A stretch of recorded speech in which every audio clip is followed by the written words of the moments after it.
Hello, and welcome to Fierce Conversations with Toby, the show where we talk about the hard things. I'm Toby Dorr. In today's episode, we'll learn how to find a way to move through loss. Our guest today is Ali Freeman, an artist who has found a way to pull herself out of the low places and give life to the daughter she miscarried. Hello, Ali. So glad to have you here today. Hi, it's great to see you. Yes, it's good to see you too. Ali and I used to be neighbors for a while. Oh gosh, like 10 years ago, I think. So, yeah. And I've been following her on Facebook, and she's got a cool new art career going. And I just wanted to bring her on and share with you, all of you, how she found a way to make something beautiful out of a tragic loss in her life. So I like to ask all my guests a question that gives us a peek into who you are. What's your favorite color, and what does that say about you? I'd have to say yellow is my favorite color, and I think I'm just kind of cheerful. I have a cheerful soul and a creative energy that I like to. I found it. I finally found it. Yeah. And I feel like yellow represents like a warm hug, and I think of nature a lot. I'm in nature a lot, and I just always love the sun on me, and it kind of grounds me. And That's beautiful. I think you're my first yellow. Yeah. Yeah. I was waiting for you to pick turquoise because I see so much turquoise in your art. Yes. I think yellow's a perfect color for you. Lots Yes. of turquoise. Yes. And that's some of your art behind you there on your shelf, Yeah. which I just think I love. Yeah. Here's some of mine and some little pieces up here. And I love them. So you. can you tell us about a crossroads in your life that pushed you in a different direction? Yeah. I would say this was back in 2017, and I'd always wanted to be a mother. It was just something that, yes, I think it was a longing, and it was something that for my husband and I, Colin and I, it was not easy. It was something that it took us a while to figure out, are we going to be able to start a family? And we were doing fertility treatments and such. And when we first started our journey, and we brought life into the world. And unfortunately, I miscarried, and it was about, she was 12 weeks. So it was just gut wrenching. Yes. Because it was something when you long for something, and that's taken away from you. It was, so I think it was at that moment where, there's no more heartbeat. Wait, yeah. How is Right. how is a person supposed to get up and keep going? And I think, you have lots of that. And I feel like we all have heartache, and we all have struggle that we have to work through. And I feel like that moment, while it was gut wrenching, hard to get off the floor, hard to get out of bed. Yes. It happened in the summer. So I was teaching at the time, and I, wasn't working yet. This new school year hadn't started yet. So that was a blessing where I could just be in that yucky. And at the time, I think it gave me a moment to pause, I guess you could say, and just really think about what's most important, and maybe the route I was going, maybe that needs to change. And I didn't know it at the time. And so that pivotal moment of losing her, fast forward a year later,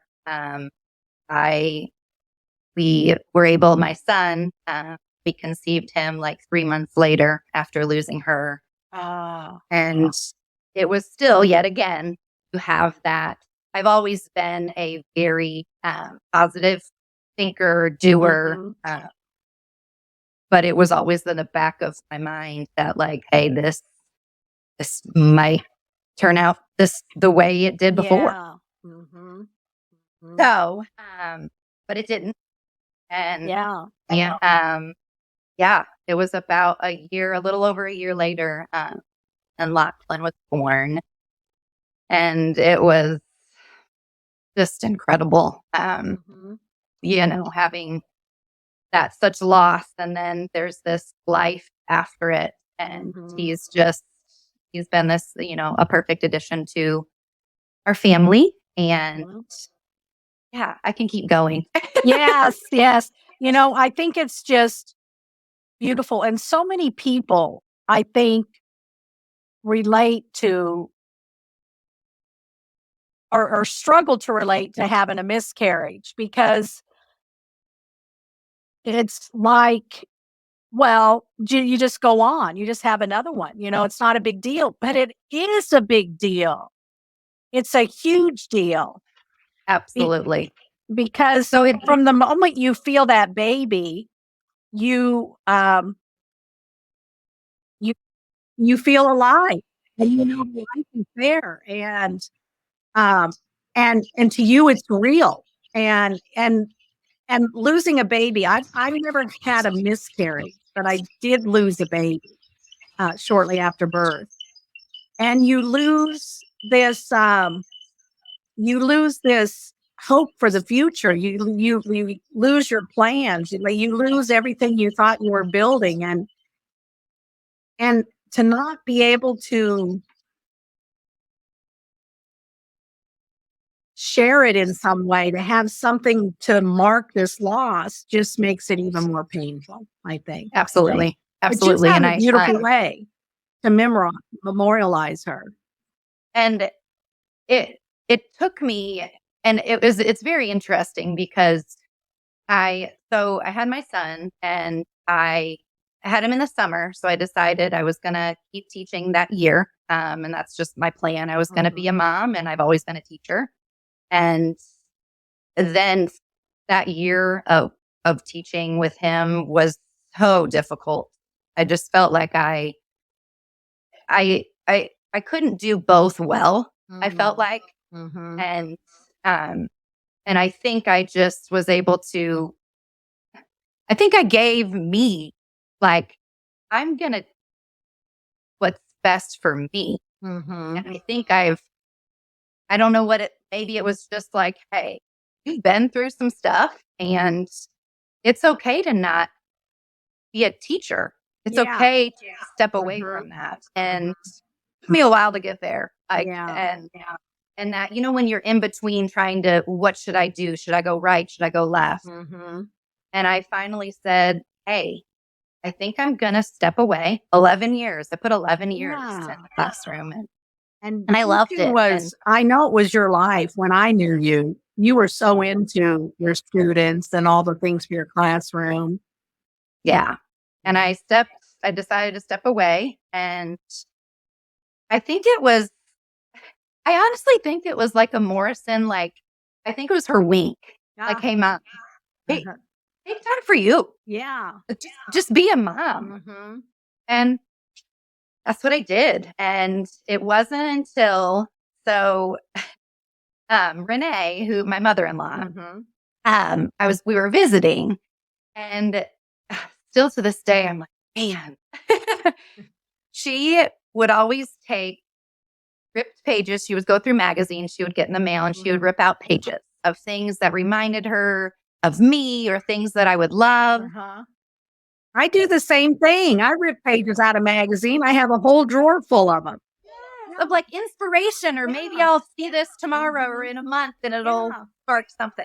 Right. Yeah.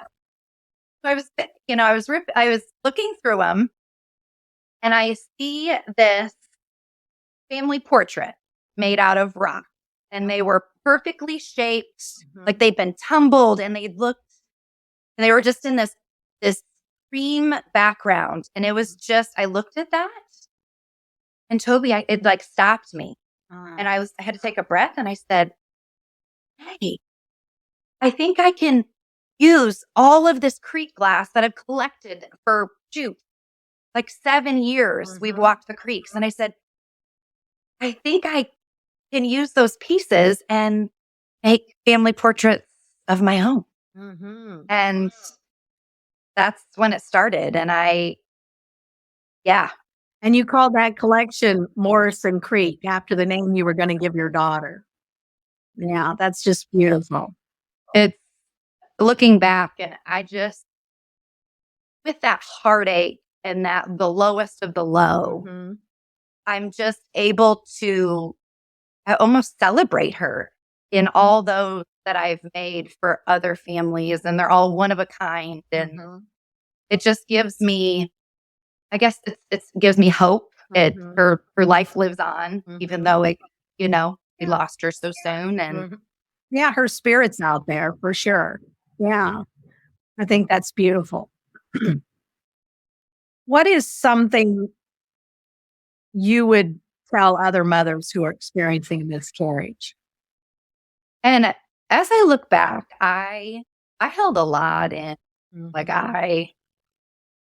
I don't know. I just didn't know. Maybe I was afraid or didn't want to talk about it because I didn't want to relive it. Mhm. Because it was, yeah. But looking back, I feel like just finding your tribe. And it can be, I mean, I think it's important to find other women that maybe are going through that or have gone through that, Mhm. because it helps you not just feel so alone Yeah. in it. Um, but I also feel like it's just being in someone's presence that can just lift you up. I mean, even going for a walk, Mhm. even just a hug. I think we have, I mean, I feel like it's so important to talk about the hard stuff. I think It's it is so too. important. I think it is too.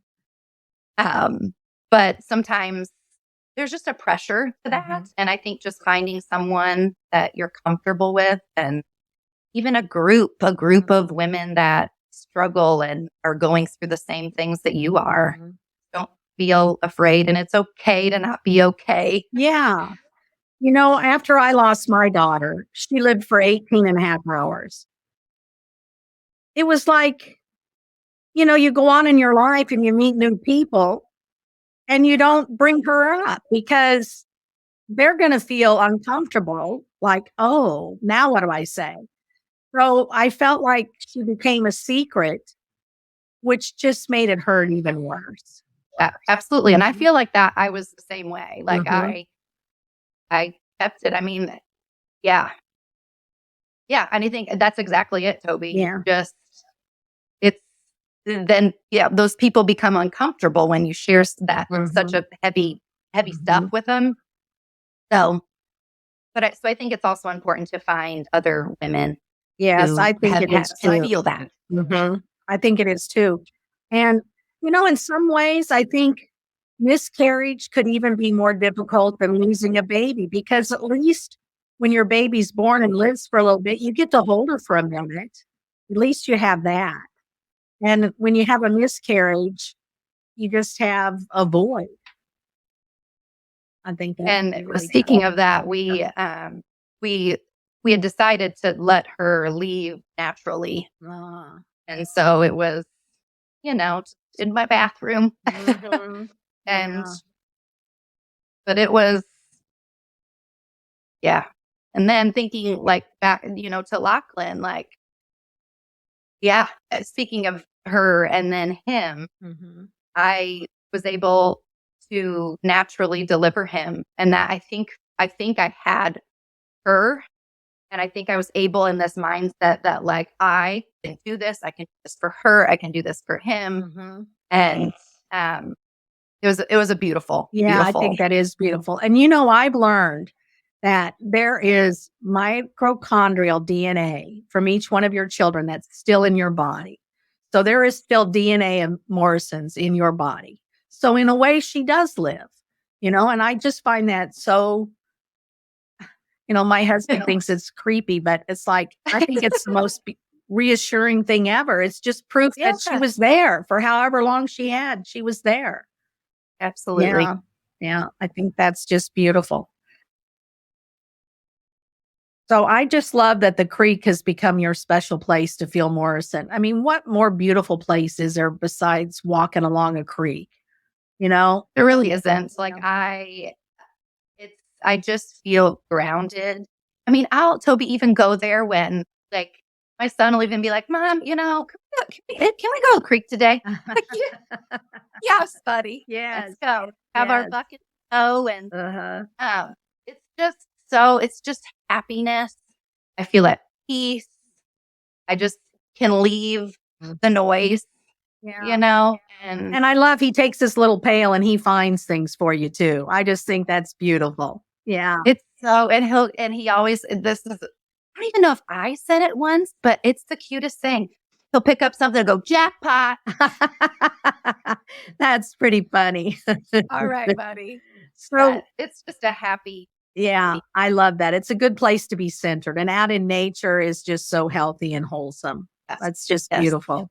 And running water, the sound of running water, there's nothing more reassuring than that. I mean, life goes on.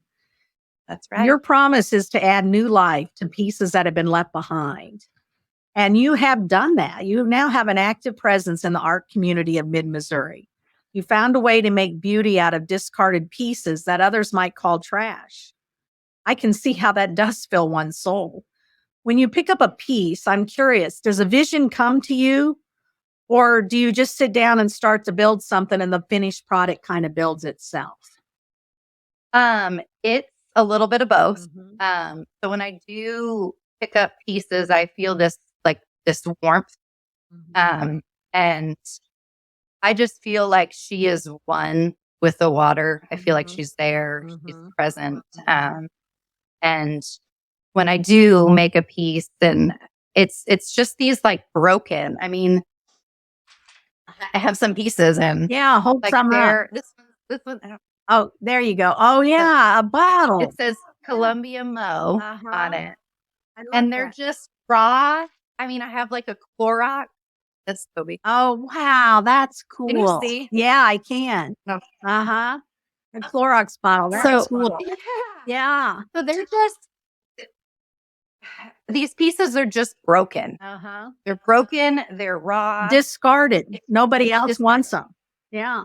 Yeah. And then when I put them together, it's so interesting when I'm out here in the studio and sometimes I'll like be making something and I'll just reach and find like the perfect piece that fits in the perfect way with what I'm creating. And I don't know. I think it's her way of just Mhm. being present Yeah.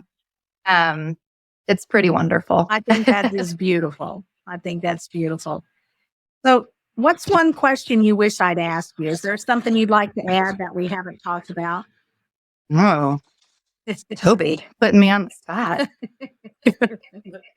um, I guess, I don't know. Have anything? Yeah, I love your art. I look at your website all the time. And oh, let me show you something back here. So Chris and we used to collect pottery, and we had this vase, which I was our pride and joy. And it fell off the shelf and broke. And I have all these pieces.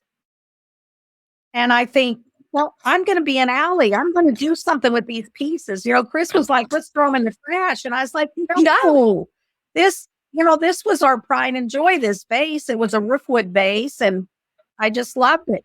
So I'm going to do something with it. You are going to do You've something with that. inspired me.